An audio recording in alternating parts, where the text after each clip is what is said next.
Improving your magic game with Eastern philosophy.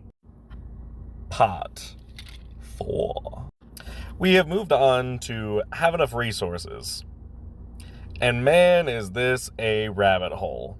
Resources can really mean a lot of things.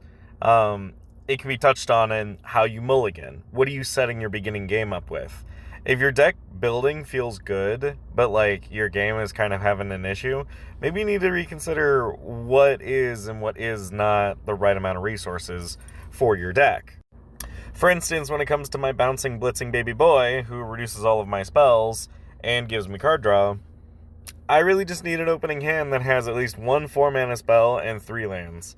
Or at least the ability to get to that 3rd mana so I can cast him. Because at that point, I ramp and I get card draw, and then from there I can kind of focus on getting power out.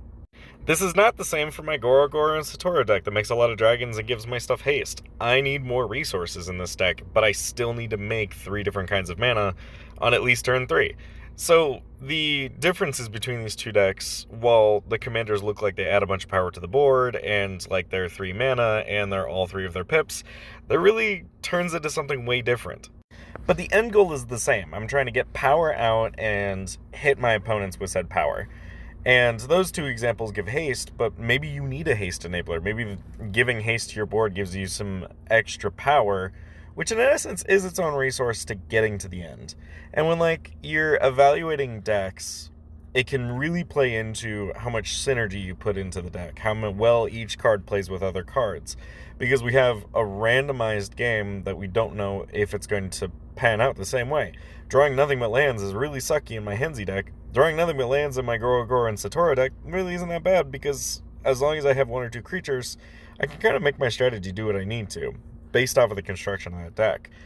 So, in some avenues, it's looking at what kind of mana you're producing, what kind of lands you're getting, all these kinds of things kind of pile into having resources. And in the deck construction process, there's no shortage amount of topics and advice to give. And honestly, if you have really good advice, or even just really good cards to play, drop them in the comments. We'd love to see it.